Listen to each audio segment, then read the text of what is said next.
Fasten your seatbelts.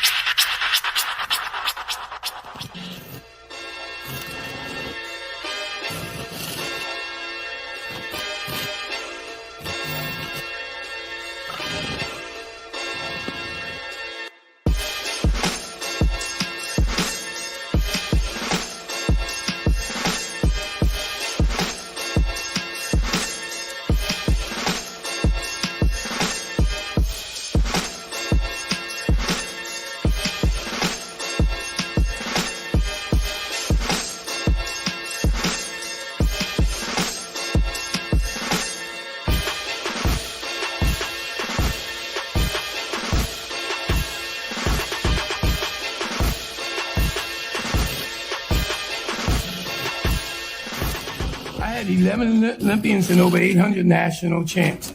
And all those men, they wouldn't do half the work that she do. And I'm seeing it from the young ladies. These last 2 years, when you think about it, all the good fights is coming from the women. The guys is ducking each other, looking for the easy way. I'm telling you like it is, you know? So again, you know, this young lady done did everything I asked of her, and she did more. And I'm watching all the young ladies that's boxing now. It's like they trying to prove they better than men. Now, we knew they was kind of there, but now they showing that they mean. You know, in the old days in Philly, we call these guys crazy. And that's the way these women are. So when you go back home, speak nice to your Welcome to Body Work.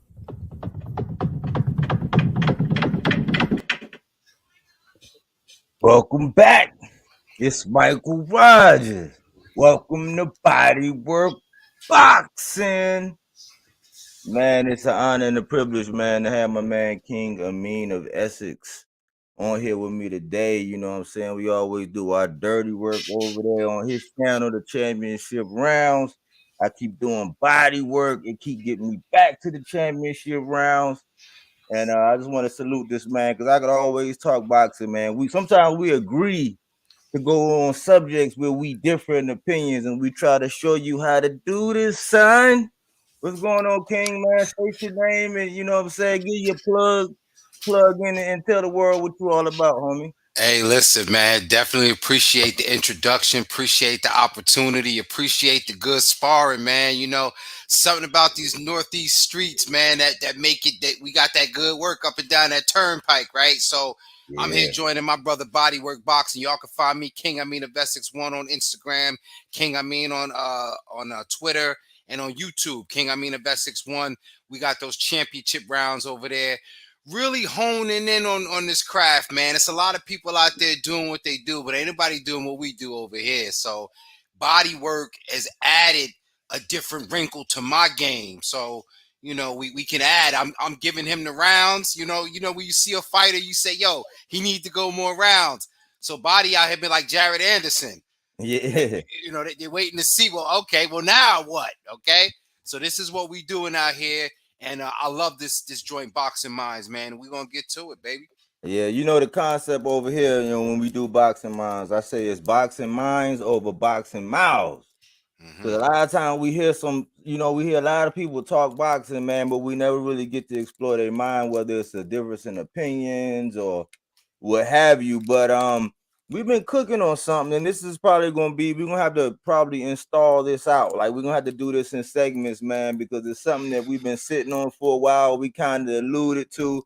I know a lot of the foundation of the King Show, you know, it goes in this vein. A lot of time, sometimes I watch the playbacks and I be hearing the little analogies and the little things he do in there when it comes to this music business as it relates to boxing, man. And I said, look, there's some things I want to learn, and I want to kind of compartmentalize and break it down because it's a lot of different moving parts, you know. But I just wanted to give King Amin the floor and let him talk about, you know, the music business as it relates to boxing and this concept we've been working on. So, you know, when they talk about coming out the hood, Cameron, you know what I mean? Or really, you know, big, either you sling a crack rock or you got a wicked jump shot. And Yeah. Cameron alluded to sex, drugs, and entertainment, or sports, drugs, and entertainment. And so, what we always have of our ilk is the cross section of sports, entertainment, and music and everything along those lines. And so, the music industry specifically is because promotions. Promotions is the name of the game. And when you got the music industry, the way it's set up, it's changed over time. The way boxing is has not changed over time. And now you see that the boxing model is still as crooked and it still is organized confusion when it comes to organized crime and sanctioning bodies and $100 handshakes, but it's following a legal criminal industry, which is the record industry, right? So Right. Right. let me start by saying I'll look at each label as kind of having a distinct representation throughout the culture, all right? The same Right. way the governing body. So let me Hmm. start with the labels. Now, we all from this hip hop era. Everybody know what time it is when you hear about a Def Jam label, Hmm. The name alone has its connotation. Just because it's the streaming world, we starting to know folks' business. So now we know about a Warner Music Group and a Universal. We know about artists getting independent deals and the difference between them signing 360 deals. All of that personal business that used to be kind of smoke and mirrors in the music industry is now upfront. Right. Now with boxing, we're trying to get boxing to that point where all of the smoke and mirrors that we used to seeing in boxing can be a little bit more transparent, but we're still not quite there. And so, as I use these analogies and we had this open conversation, and we could use the whole Spence Crawford thing as a great analogy, you know, you Yeah. know, people would say back in the day, yo, why would I go and sign? Cameron and 50 Cent had an argument on air. You signing the Koch, that's a graveyard. Nobody heard of Koch. Hmm. But if you know what they are, E1 Records, they own the rights to Death Row. They own that entire catalog. Wow. So, you gotta be careful of how you represent a label as being nothing. Be careful of how you represent a promotional company as being nothing. Because you look at a company like TGB, Tom Gibbons, whatever promotions, whatever, he's basically the shell company for PBC. Right. So he's not a big promoter. He's a local promoter. But if you got big fighters, then kind of the promoter don't matter. So it's so many wrinkles to it, man. And I just wanted to open it up with that part. So Yeah, it's funny because it's the right time, because we was looking at, and we try to stay away from the messiness. Every now and again I can't help it. I gotta go on a rant and purge. I get back, then I get back to doing my thing, you know what I'm saying? Because I was just a frustrated boxing fan. But one of the concepts you talked about was the 360 deal. mm, You know what I'm saying? Like, if a nickel bag gets sold in the park, I want in. You know what I'm saying? That was the rumor that Bud was saying, hey, I want something on the hot dogs. You know what I'm saying? You throwing frisbees, the t-shirt gun. I want in. You know what I'm saying? How many t-shirts? I was, so part of it is like that's alluding to the 360 deal, and a lot of times in the industry, I used to do music myself, but a lot of times in the music industry, it's either you can bet on yourself, try to go independent, try to get a name, trying to leverage yourself and make yourself marketable, and then you maybe get a distribution hmm or something like that, something to kind of get you on that highway of music, get you on the many different lanes to where people get to hear you. The other side as well, you're gonna get taken care of almost like a W-2 versus a 1099, where they're going to take care of you. They're going to give you a bag up front. It's going to be dependent upon the sales that you actually do, to where you got to put that back in the funnel that they gave you up front and hope that you really blow and sustain the way you can see regular money. leverage So it. leverage it. So part of the thing was the whole pros and cons about the no guarantee up front versus the I want in on everything and I'm gonna take something on the back end. So how does that relate to 360 part? Can you dive into that a little bit if you care to? No, definitely. So let's say one thing out front. Muhammad Ali, what he did in boxing helped the music industry with the Ali Act. The Mm, Ali Act necessitates that as long as you operating and doing business in the state of California mm-hmm. and you have been in a contract for 7 years. At the end of that 7-year contract, you have the option to investigate as to whether or not that label, promoter, manager, or entity has been finding the best deal for you each and every time. If there's one instance of fiduciary irresponsibility, then you get to get out of that deal. So sometimes the labels, managers, or whomever get themselves ensnared in letting the artist get that type of leverage because they did a favor deal as opposed to doing a favorable deal for their client. Right. So now when we talk boxing, it becomes, all right, well, you know what? I'm offering you a 2-fight deal. We talked about it on the show the other day. If Devin wanted to sign, he's in a 3rd fight deal with Loma. Now, Loma the one that got to bet on himself and say, yo, I didn't get the rematch with Tio. I'm not doing that again to have to start. It's like, remember playing PlayStation back in the day, no memory card. You gotta start all over again if you don't leave it on, right? Yeah, right. He don't want to have to do that again. So of course, what do you say? I gotta find a way to lock in this 360 type dynamic to where I'm gonna need a rematch clause because I gotta run the analytics on what an entire 2 events would look like.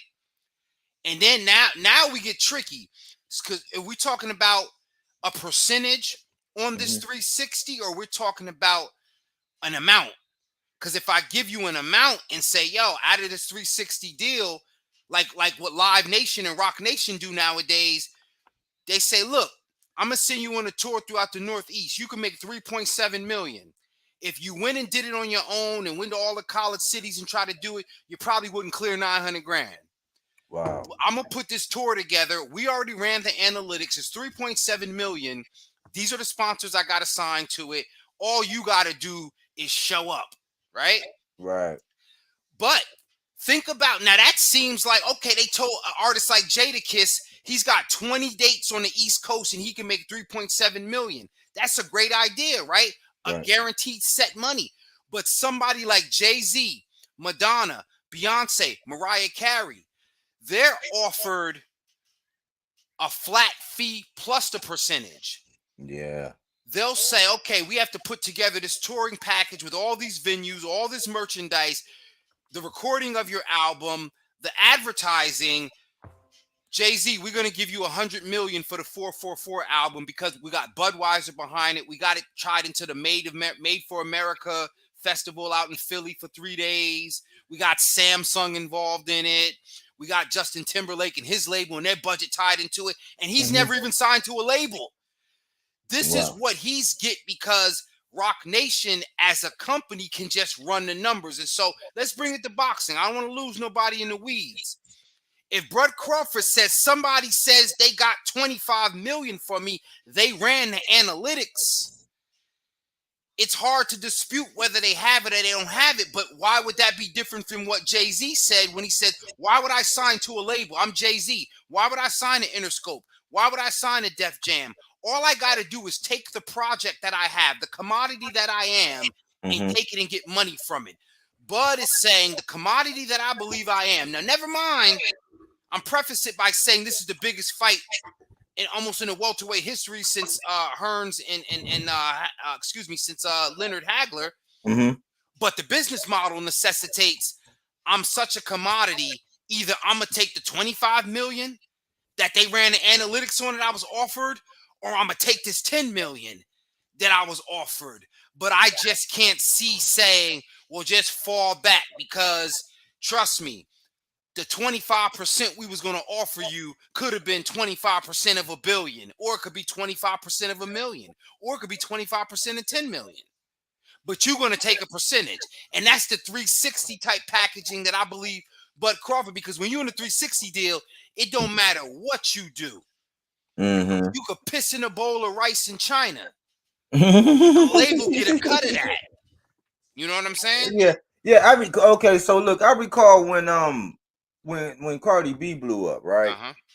I used to kind of see some of the things she used to do, and I used to think she was silly, but it was clear that she was already an entertainer. Then she get her deal, and then it comes out that she had a 360. Now, what had came out was that she had a lot of things popping off ancillary doing her own self, but because she didn't really fully bet on herself, if she took that deal to where, hey, it's more like a security thing, you know, where if my numbers go good, maybe I'll make a little bit more, but I'm getting that security of knowing, okay, this is what I'm gonna get, this, and this. Some people say that she kind of lost out. Now she did blow to where I think it kind of, you know, washed itself out. But I saw that when it came to Cardi B. You're absolutely right, because there was a lot of money left on the table because she was afraid. Now, what she did was she said, I'm coming from where I'm coming from, and this is more than I've ever seen. And I know what I had to do for a couple stinking ones in the shoebox. I'm already up.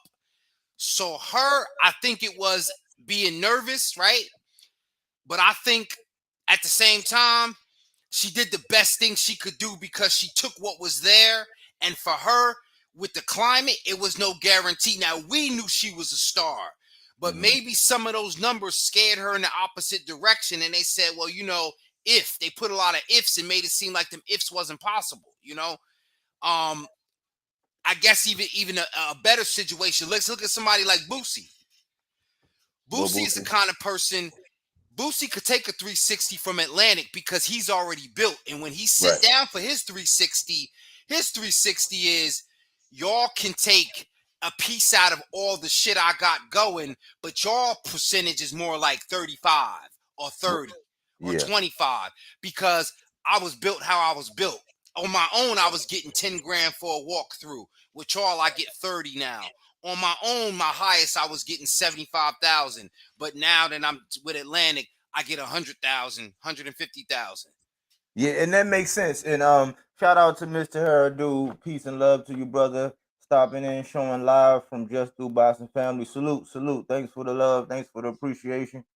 But yeah, that's a good segue. I like how you broke that down. Now, I want to go into the boxing thing now. And we could touch on any of your labels. I know that I want to learn more from you when it comes to the things going on over the pond because I am following the boxers, but as far as how I go, I follow Eddie real close now. I follow Eddie close. You know what I'm saying? That's But I want to talk about Top Rank because I used to do these videos called Teddy's Takes, and they did really well.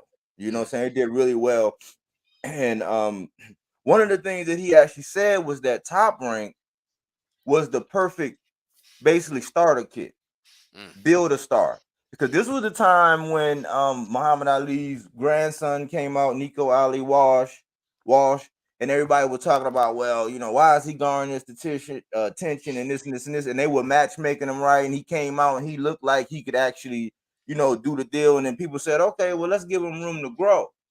Right. And then that one kind of triggered Teddy that day to say, look, man, I work with them and they are known for building stars.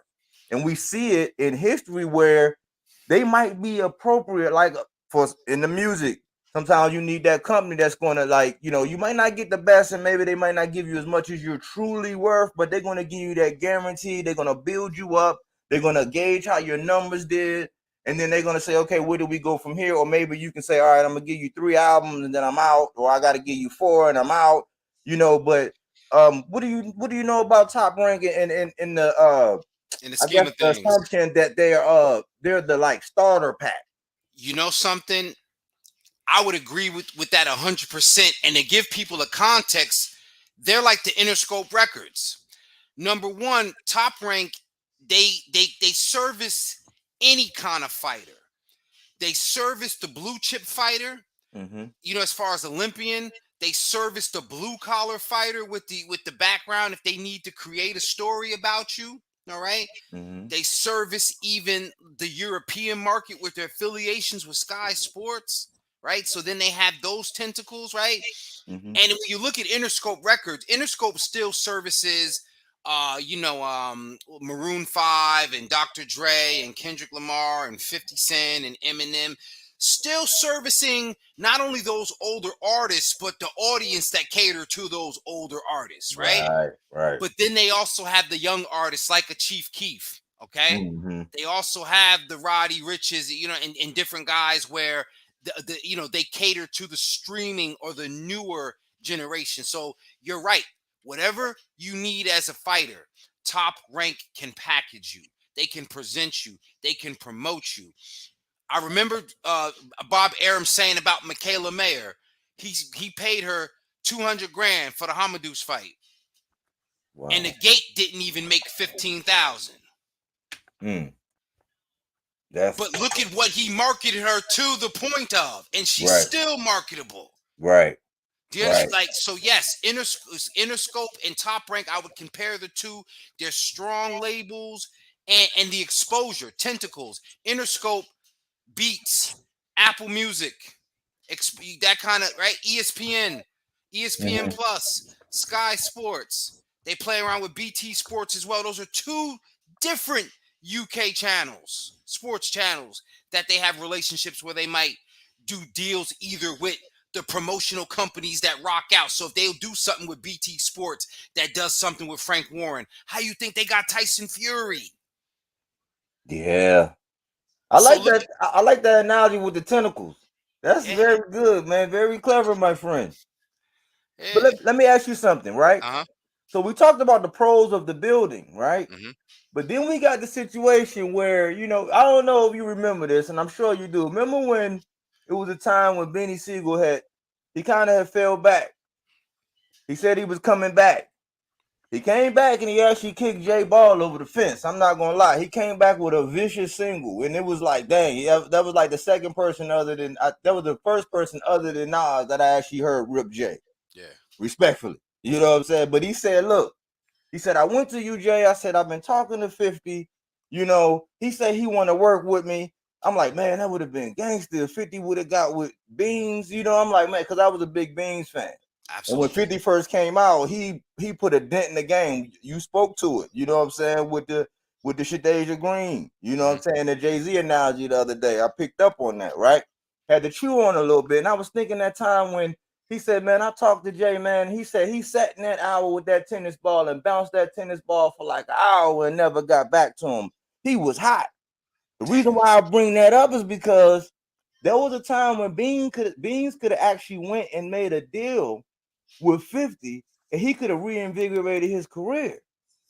Where I'm going with this is there are times where when you go to Top Rank and it's time to leave, if you're not on one accord, because we have the Mikey Garcias, we see and hear about the time when Floyd was there and he transitioned. So there we talked about the good as far as the building, but what about that aspect to where when a label got you and they know they got you under their thumb and they might not want you to leave, it might be something that you might have to give up, or you might have to Andy Dufresne your way up out of there.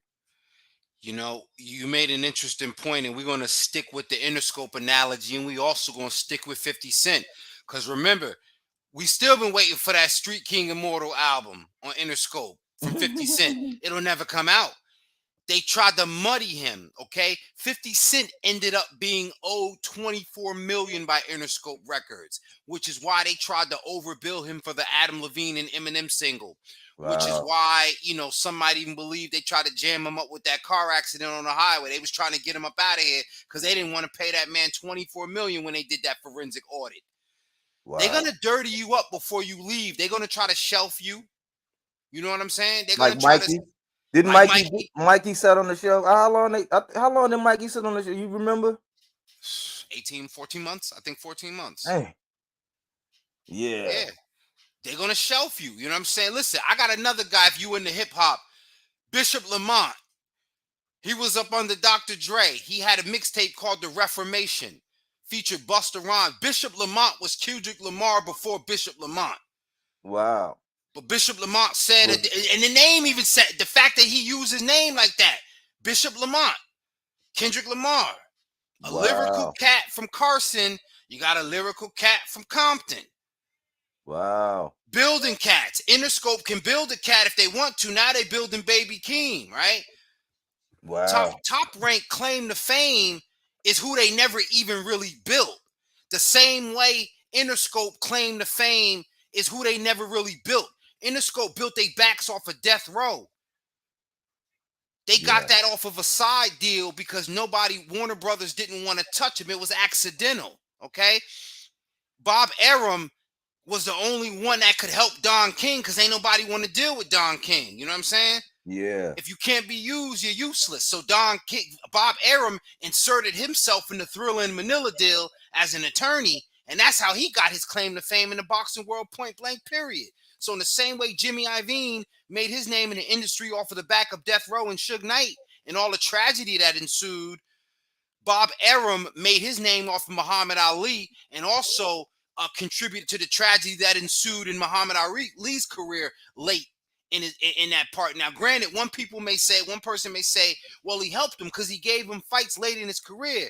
Nah, I say he whored him out, which is the same reason he trying to whore him out behind the name of his grandson that's looking like motherfucking Al Gulo's son. The nigga look like Alfredo Angulo more than he look like anything to do with Ali. But I'm just saying, we bringing this back to building stars. They can build you, but they will try to break you. I don't know if it's buck breaking, but they will try to break you. It reminds me of Dre now.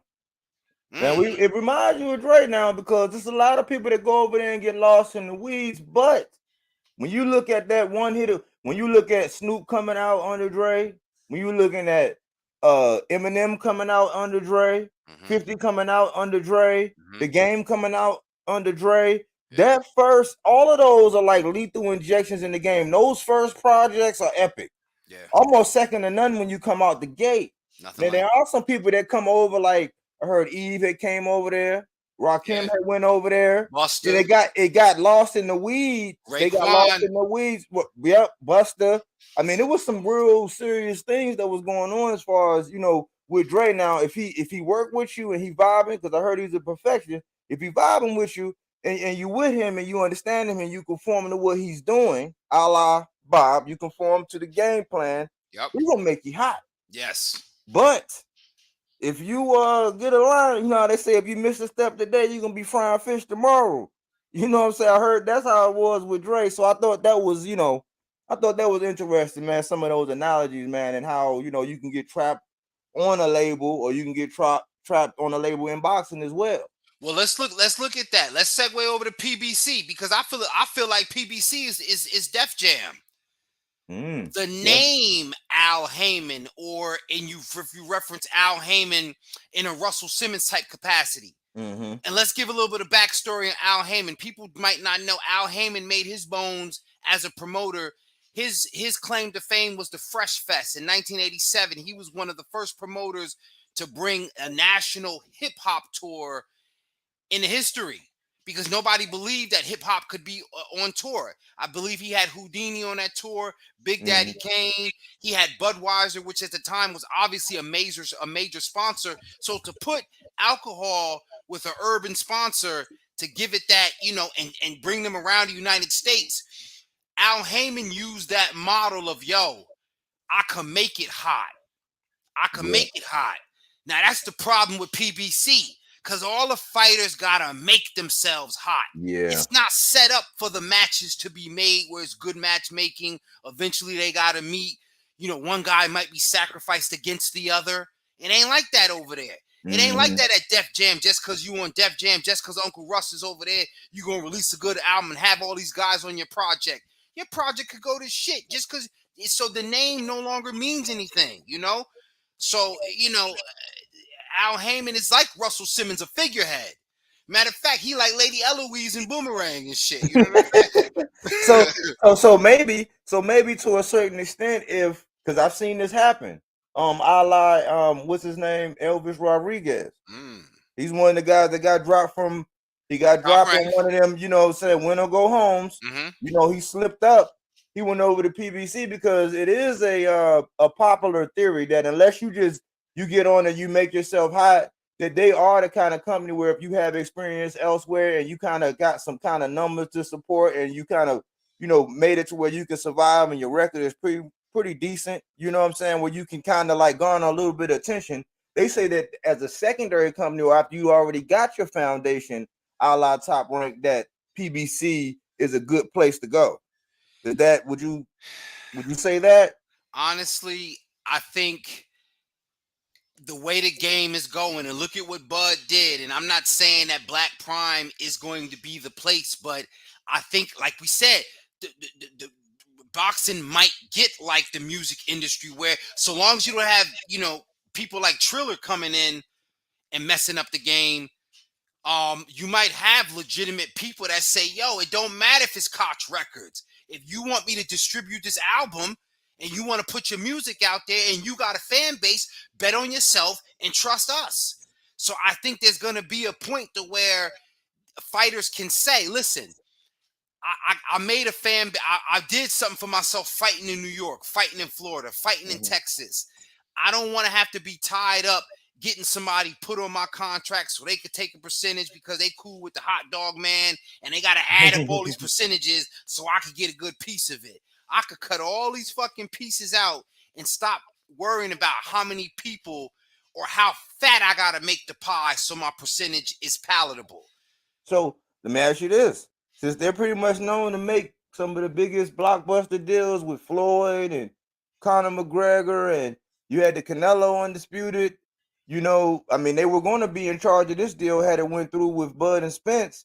Is them being able to make the biggest deals? Because I'm drawing this analogy where streaming and the internet has hurt both industries. Definitely. The Fire Stick. I mean, it's interesting that we heard the conversation on Twitter and the Fire Stick was brought up. Out of all things, like, well, I got a Fire Stick too. You know what I'm saying? Like, because it's an element to where people are streaming. It's an element to where people aren't buying. Like me, I used to have the CD. I wanted to be able to play it at will. And then when you can actually buy it and put it inside your list, then I had to have that to where I want to go to that song when I want to. Yeah. You know what I'm saying? It's kind of different now with streaming. So are they in jeopardy of actually still being able to make the biggest deal? I think so. And let me float this out there. We come from that era of CDs to where you had to care about the physical condition of that music in order to retain its value. If somebody scratched it, you was willing to go and get another one. You had to physically care about it, right? Because we can't touch the music no more, we don't have to care about it. Let me take it to boxing. If they're not making fights that touch us emotionally, that we have to invest in it, we don't have to care about it. So PBC, when you got David Morrell Jr., 6-0 undefeated champion fighting in Minnesota, and he's Cuban. I mean, shit, my grandfather was part Cuban. I don't know too many Cubans in Minnesota. It's more Hmong people, Asians in fucking Minnesota. It's more Somalians in Minnesota. It's more Liberians in Minnesota than it is Cubans in Minnesota. It's more people in Chicago and Minnesota than it is Cubans in Minnesota. Why the fuck does PBC got this man undefeated with a WBA belt fighting in Minnesota? Man. And that's crazy too, because Minnesota, man, it's so windy out there. The wind will go through. It feel like you don't got nothing on. You could have a full shebang bang going, man. That wind, that hawk gonna go straight through you. So it is crazy that he Cuban. And Cuban. He don't want to be in Minnesota. He'd rather be in Florida. Where the rest of the Cubans at? Yeah, I think Jamal James is up there. I think Jamal James be up there too. I don't know. I've been up there, man. I've been up and through there. I don't know if you want to touch on this. I know it was some things about PBC. I know that was one of them, you know what I'm saying? But I don't know if you had anything else on PBC, but I kind of want you to touch on some things over the pond as it relates to the music and how, because I think that market is actually growing. I know Eddie is doing a wonderful job with the women. I give him a lot of slack for the men, because I think that what he do is he signed marquee talent from United States, and he'll actually build the people in his undercard, the people from over there up on the undercard. And when he go back across the pond and he put on those big shows, that's when he pretty much rake all the money in. And shout out to Cookie Monster. Thank you. But I wanted you to touch on, the business over the pond, and maybe, tell everybody, what we may not know as it relates to this whole example that we're giving. Well, I'm going to use a drill analogy with this one. A lot of people don't know that, Chicago started what we know as drill rap.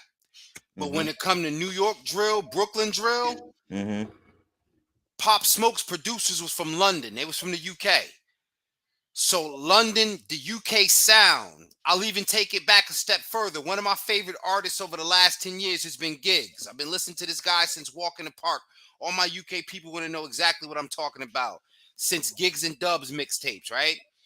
I say that to say the influence of the UK has been so present in boxing Never mind the fact that they had us thinking about Eubank and Ben on the state side of things. But there are several undertones in which they've been operating. And so Eddie Hearn took a similar model to what Al Heyman was using, but he's just spreading it around more. And instead of making fighters making themselves hot, he's okay with willing to do write-offs. He like Master P. He don't mind releasing an album every month and don't care what happened to it. He don't mind doing a handshake deal and going 50-50 on the publishing. Because ultimately, it's 50-50. What you make, I make. So your incentive is to make as much so we can make it together. So we can release an album a month. I don't care if it's Skullduggery album. I don't care if it's Mr. Serve On album. If it's motherfucking Mac album. If it's Mia X album. I'm going to release an album every month. Right? Eddie Hearn and Matchroom. Remember, they was doing Fight Camp every week. Then they was doing every month. They do the shows, and I clown them, but they do the shows out in Italy, right? They don't mind investing in somebody, like you said, to make them hot. I think, what's my girl? Ramla Ali. Her first 5 to 6 fights was in the U.S. before she from London. Her first 5 to 6 fights. Same thing with Sky Nicholson.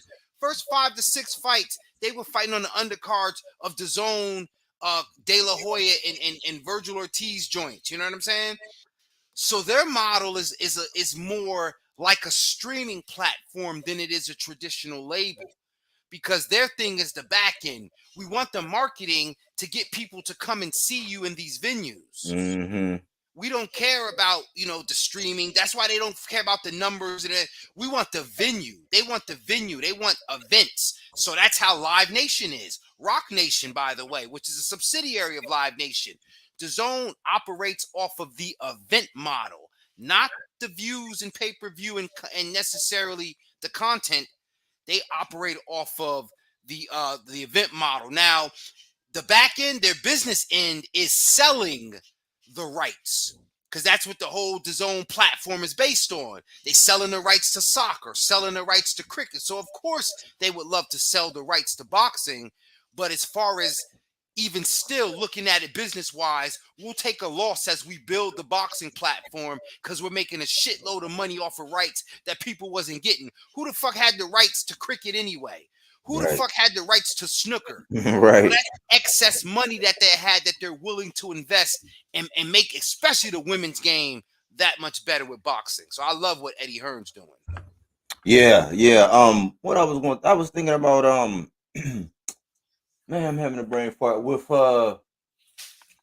Eddie and them oh, I wanted to ask this, because I got, I do body work, right? Sure. Now, I noticed how you said what, the origin of the drill music, right? But it's a notion that the talent over there isn't as good as the talent over there, because they always suggest that some of those people over there, need to come and train with some trainers over here, and they would be totally different fighters, right? So I always question, like, because you brought up Ramla Ali, and I actually saw her. I actually like her. She's nice. She has so much potential. She's getting sharper. I've been watching her. You know what I'm saying? You might hear about her soon. But speak to that, because you talked about the talent, right? And I've seen some films. We ain't gonna venture off into the film, because that's me all day. You know what I'm saying? That's me all day. But is there any truth to that? Because I'm thinking, man, fighting. Go ahead. You know what it is? It's like when we try to clown our country cousins. It's not that they slower. It's just that if it didn't get to them yet. Now the internet age is different, but back in that, the time I'm talking, it's like it didn't get to them yet. So they might not have had, access to the record stores. They ain't build a mall in that town yet, so they can't go to Sam Goody like we used to be able to do. So they didn't get on it yet. Hip hop is truly an American thing, and more specifically, it's an African American thing. It's a Black cultural thing. That's our thing. And as prolific as it is globally, the UK has similar environments, but not the same. But they're soon to catch up. So in the same way up north and the South caught up, and now the South has surpassed in a lot of ways the Northeast and New York musically. I think the notion that UK fighters need to catch up is becoming outdated because Mm-hmm. what they're doing is they're bridging that gap. I mentioned on the show the other day, Ebony Bridges was in Philly Yep, working working in on the the Philly gym. trail. Yep. Mm-hmm. So it's not so. Well, hold up. Are we tripping? Do we forget that Roy Jones basically adopted Chris Eubank Jr. and even Mm-hmm. gave him a chin strap? Yeah. Like, you know what I'm saying? So Yeah. will we say like now in a specific instance of Anthony Joshua, like yeah, that was something that was needed, but because he was more representing the UK as a cultural icon, of course, you know what I'm saying? But again, when we came down to it, maybe come to stateside and get a little bit more work. So yes, it's always going to be true because when people want to know hip hop, they got to come to New York. Right. So you want to get It's the with mecca. this dominant style of boxing that we are known for. Really, is black people. They call it a slick athletic style, but they Mm-hmm. really describing black men. And the funny thing about it is, European fighters are closer to adopting the type of slick athletic style more so. Caleb Plant is a one of a kind. That's why he get all the shine he get over here. Mm-hmm. But Yeah. you've had Calzagis, you've had Billy Joe Saunders, you've had guys like George Groves that slip and move and because they watched us and they study. It's the Right. reason why the Beatles loved Jimi Hendrix because it's our shit. Right. Right. Right. Yeah. Good one. Good one. Good answer. Two other things I want to ask you about. You can go anywhere you want with this. You know, I'm Mhm. just throwing this out because unless you have something else after this. One, can you speak to the Samson Lefkowiches and the Lou DeBellas of the world and how do they relate? Because I know Lou, he kind of worked. I mean, he had a history with PBC for a while, and I think Wilder. And then we see his attachment with Bob, but then you have the Samson Lefkowitz, who seems to have more relationship with Al, but I heard that they're doing something else. I think that's over the pond. The other people we have relationships with like a Pro Diego Bellum. Pacheco, Yeah. Pobello. Yeah, Hmm. break that down. Break that down. I mean, if you can, anything No, you have on that. no, definitely. And this is great insight that we can share. And also, iron sharpens iron. So HBO boxing, when they Mm-hmm. went out, DeBella was instrumental in HBO boxing, as was Samson Lickowitz, right? Mm-hmm. Mm-hmm. New York guys, East Coast, right in the HBO offices right here in Midtown Manhattan, right? Mm-hmm. So their relationship was a lot closer with Top Rank. Mm-hmm. And at that time, Golden Boy, Al Heyman was still in the camp. So you had Steven Espinoza and Al Heyman still in that Golden Boy camp, and you had HBO just doing business with either at the time Golden Boy or Top Rank, pretty much. Mm-hmm. Now Mayweather wrinkled that up when he left Golden Boy. That was a big thing, right? That's why we had Bernard Hopkins fighting so late into his career because Golden Boy didn't have nothing left. So when Al Heyman decided that he was going to try to take all of the fighters away from Golden Boy, which he basically did by saying, "Well, I'm not signing to my promotional company. I'm just signing on to be their manager." That's where you get the leverage of a Lickowitz, a DeBella, and so on. Because remember, Golden Boy is dissolving. HBO Sports is going down the tank. They're dissolving as well. These guys are familiar with each other. They're not certain if they're choosing sides, but relationships are there. Lickowitz, Heyman, and Espinoza, more along the same continuum, like doing business with each other. DeBella can do business with Heyman, but more did business with Bob Arum. Yeah.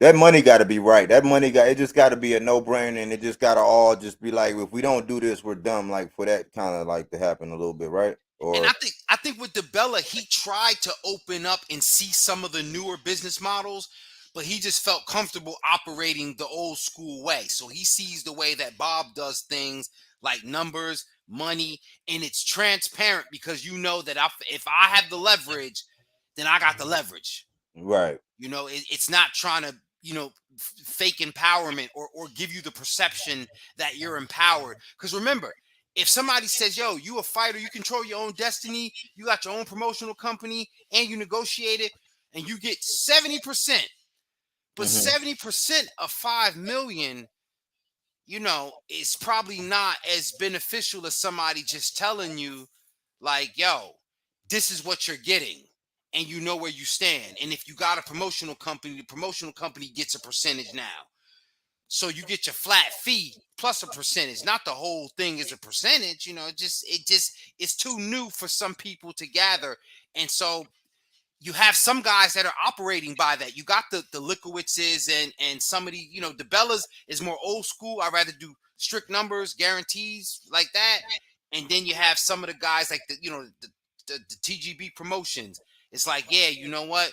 You're independent, you your own person. And it sound good because you're getting 80% of whatever it is. But Mm-hmm. if they tell you it's 80% of 10 million, but it was really 80% of 20 million, how does that sit with you? Yeah, that's not good.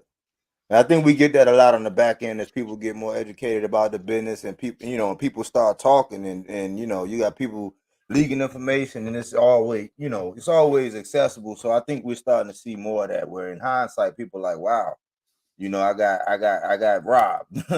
But you mentioned Golden Boy.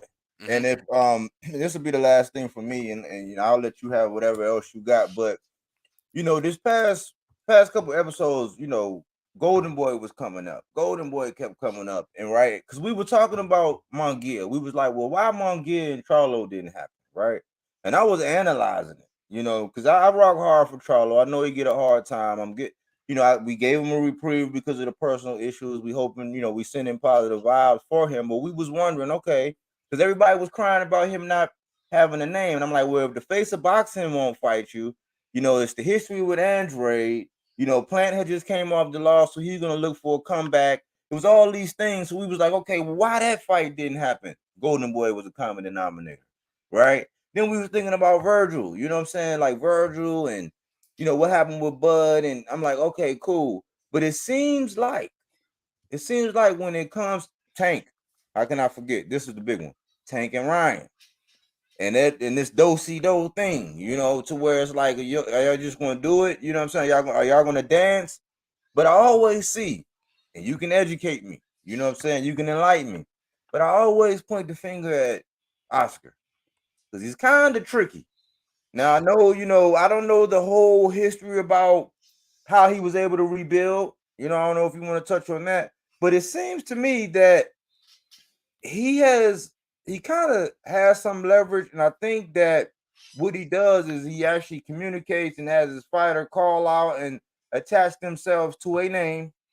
He get the chatty patties to start putting it out, and people are echoing it. And at the end of the day, he's saying, "No, we built Mongia, so we want to split the promotional. Well, it need to be split network, or just like with Mongia and Charlo, that was the same excuse he used as to why that didn't happen. And well, blame Al. And I tried to talk to Al and Steven Espinosa. You know how he go and what he Yeah. do. And I'm like, well, the common denominator is you, and the fact that the fighters that you have in those cases are all the B side.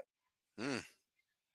I If got a you perfect look at it, I got a perfect analogy. That's Diddy. He and his name is bigger than anybody on his company because his biggest artist is gone already. You can never build another artist like that. You know what I'm saying? And yeah. so once Canelo left, it's like his name value carries more value than any of the names he's been trying to build. Now, see, here's the cool thing about Golden Boy. And again, it's like Diddy because it's like, who the fuck is still signing a bad boy? But if you are super business savvy and willing to bet on yourself, you'll be just fine. Because if you take nothing from him, by the time you build yourself up, he's not even going to be able to afford to pay you to keep you. So you gotta leave. Well, let me ask you this. Uh huh.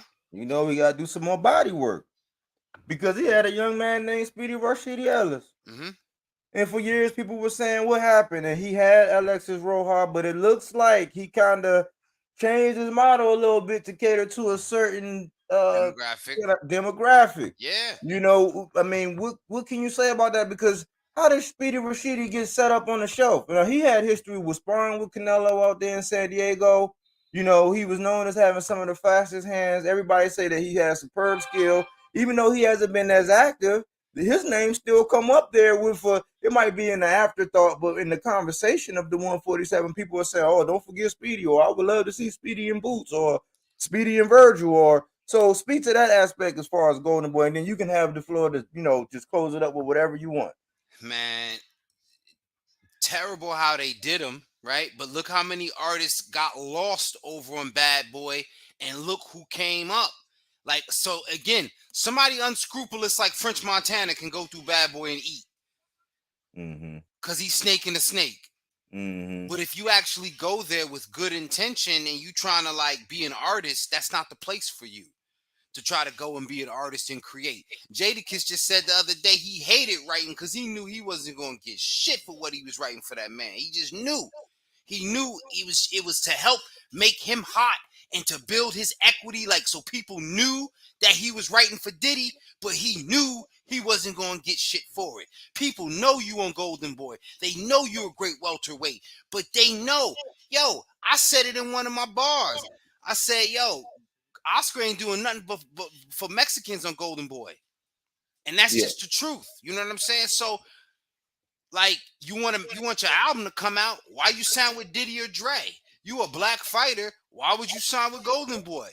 I mean, even Floyd Schofield just signed a Golden Yeah, Boy. I was gonna bring that up. I was Now, gonna bring that up, and but their philosophy was, I heard some wild and crazy comments about what they were saying about the PBC, and I was just like, well, historically, if I was looking at the data and the numbers in my demographic, if I had a son that was boxing and I was managing, or if I was, at that age and I was boxing and I was in that demographic, I don't think I would be saying, hey, you know what I'm saying, Oscar, what's going on? What's good? And then shitting on of Al. all But people, that's just me. I don't know. I don't think I would have ever hollered. You know, I would have hollered at Eddie Hearn because Eddie Hearn seems like they've given the Ray Fords and the Dillian Prices and the Khalil Coes. And by the way, these are Montana just Love. three. These are Montana just three. Love. Montana Love. And I said, these are just three dudes from Jersey that Yeah. I named. You know what I'm Mm-hmm. saying? Then you add Montana Love out of Ohio. He give them guys a chance. We talked about three women fighter he giving chances. Golden Boy giving chances, and you black ain't gonna sign a Golden Boy? Mm-hmm. Clayton Bigsby. I don't see it. I mean, is this the beginning of the age well games? Because somewhere, is it? You know what I'm saying? We just gotta sit back and watch. I hope the young man and his father has success. It looks like they kind of trying to do an semblance of the Devin Haney, Bill Haney model of And some it's funny. sort. They had smoke with the Haneys. A lot of people had smoke with the Haneys and then end up emulating the Haney model. So salute to Bill and Devin Haney with that. But yeah, and I think the rationale is, yo, and from what I understand, they originally from Jersey City, salute, but they down in Austin, Texas. Look, I'm a young black fighter, and I'm going down to Texas, borderline to Mexico, to build my name, and that's Mm-hmm. exactly what I'm going to do. So whether it's the Southwest or the South, look, think independent music, Slim Thug, Zero. You know what I'm saying? These are artists that sell or used to at least sell hundreds of thousands of records. You know what I'm saying? What's my man? Mike Tomb Jones. Tomb. Oh, You get what I'm saying? I Like remember these remember Mike Mike Jones as Jones. well. Yeah, Mike Jones, like he would put his cell phone. I mean, him, that was his thing, So you could have the state of Texas and Sauce Walker. Shout out to Sauce Walker. Sauce You know what I'm Walker. saying? Sauce Walker turned down a Rock Nation deal and said, "I've been getting it on my own just fine." And so again, if boxing get back to that point, cool. I don't think you're gonna get there through Golden Boy though. Yeah, You may Pin get, Game Flame. yeah, I was gonna say Pin Game Flame on that Sauce Walker, man. I know he's a vicious ghostwriter, man. yeah, man. Vicious, man, a legend, man. Big fan of a walk right there, man. Yeah, I didn't know if you had anything that you wanted to close out with. Yeah, man. I just want to kind of round it out by saying, this is one of them episodes, we're going to come back to it, but I want you guys to just break it down in pieces and remember, think of your favorite fighter and think of your favorite artist and think about the challenge your favorite artist has to put out music and think of the challenge your favorite fighter has to produce and get the best fights that they want. And you'll say to yourself, is my favorite fighter on PBC? Like he on Def Jam, he got to make himself hot. You know what I'm saying? Unless he Two Chains or one of the legacy acts, how do you even know who's on Def Jam? Oh, I'm sorry. Justin Bieber's on Def Jam. Could you even tell? Did you even know the difference? Yeah. Because you just gotta be hot. There's no more, getting by or being invested in unless you're in the right place. You gotta be something to look at to get Top Rank invested in you, and it better be a long-term thing because they might not want to let you go. They might want to lock you into that deal. But suppose you rock out with Eddie Hearn and you don't understand because he's European, but hey, remember the contributions the Europeans, my UK brothers and sisters, have been making for so long, even before the drill music. Karen Wheeler and Soul to Soul, Loose Ends. You get what I'm saying? Mm-hmm. These are R&B acts that are from the UK. So please don't be afraid of what Eddie Hearn has to offer with his model of promotions. Take that chance. You may get right. I hope he pick up some of my favorite fighters. I swear I wish he would have picked up Shadeja. You know what I'm saying? Yeah, he was gonna get her, man. He Because was she gonna was with he Golden could. Boy for a minute. Yeah, he could turn her into a global star, because he's definitely gonna build her right. She ain't gonna worry about whether or not she can eat, because money, hey, he got that bread. Like somehow he can cut that check. But in closing for me, I'm just looking at a guy like Tank. You know what I'm saying? I talk about him a lot. I haven't been doing a lot of videos about him. That's one of my guys. That's one of my diehard guys that I always rock for. And I always like look at his dilemma and the position that he's in, under Floyd. And Floyd has actually Floyd and TMT, they have actually got him to a meteoric level. And I look at it because I'm out here in Baltimore. I was just watching The Wire that had a character that was based on Coach Calvin. And I see what he do on live and when he's working with the children. I go check in and I watch it, but I'm looking at Tank and I'm like, man, he got you up there. He got you on the big bright lights. I'm sure your pocket's not hurting, but he's at a dilemma to where he's not getting those names. And he has to cater to, like you said, he has to cater to the demand of his fans. He has to cater to the pessimists or the haters or whatever you want to call them. That's never, some people never please, but he has to cater to all that, and he has to make these decisions. And he has to think on the fly and do what's best. But we're not going to know until some time go by, and in hindsight we can only judge.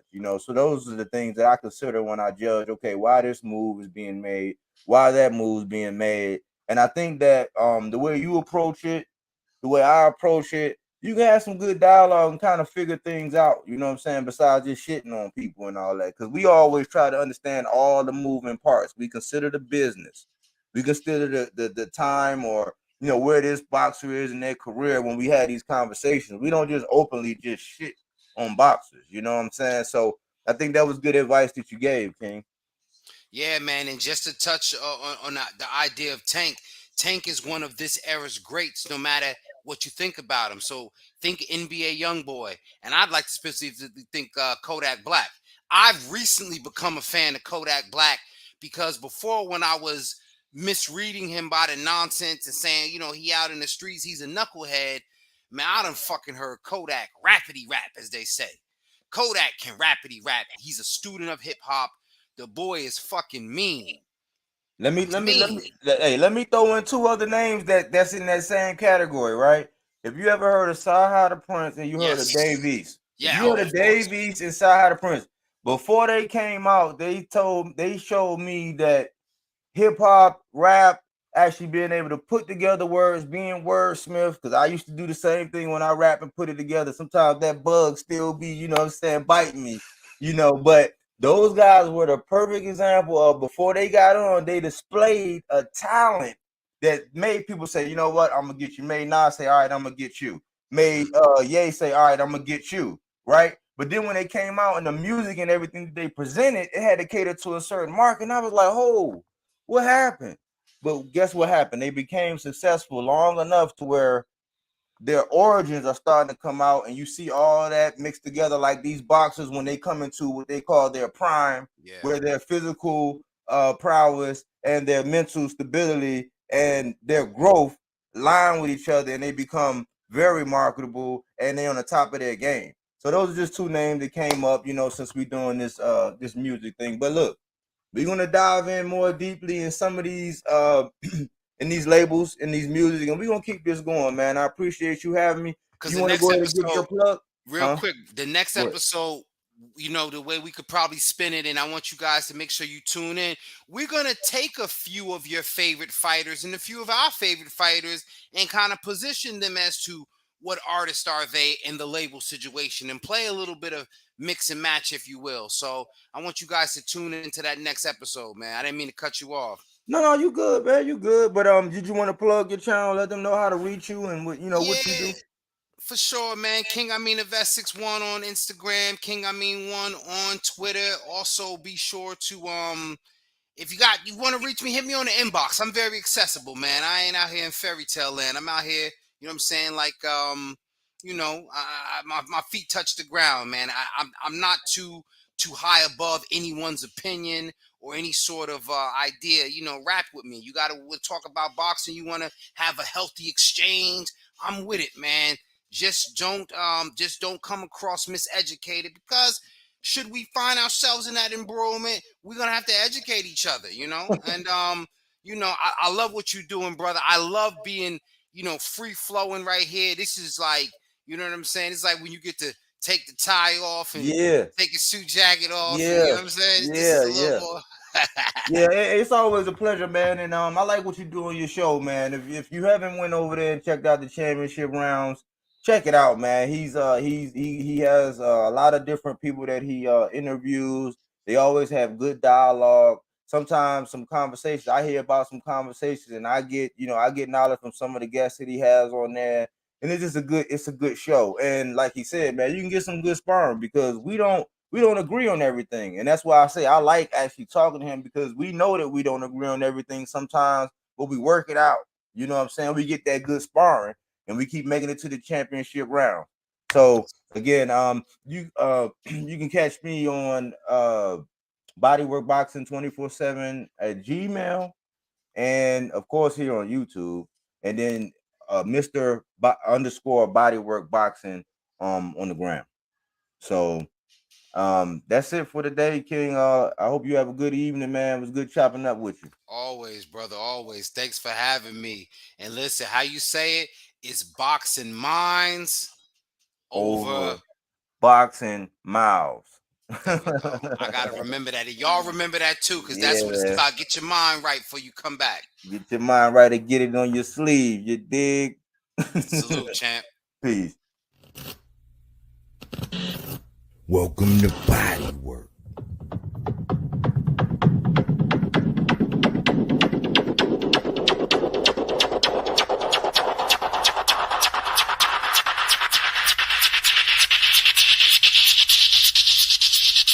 Please fasten your seatbelts.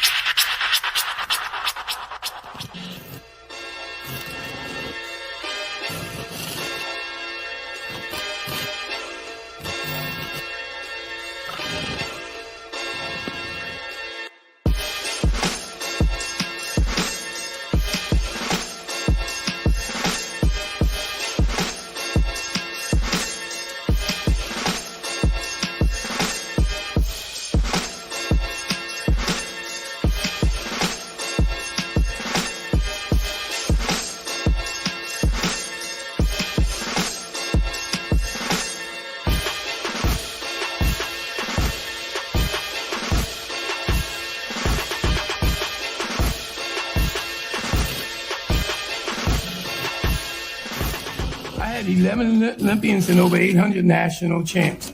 And all those men, they wouldn't do half the work that she do. And I'm seeing it from the young ladies. These last 2 years, when you think about it, all the good fights is coming from the women. The guys is ducking each other, looking for the easy way. I'm telling you like it is, you know? So again, you know, this young lady done did everything I asked of, and she did more. And I'm watching all the young ladies that's boxing now. it's like they trying to prove they better than men. Now, we knew they was kind of there, but now they showing that they mean. You know, in the old days in Philly, we call these guys crazy. And that's the way these women are. So when you go back home, speak nice.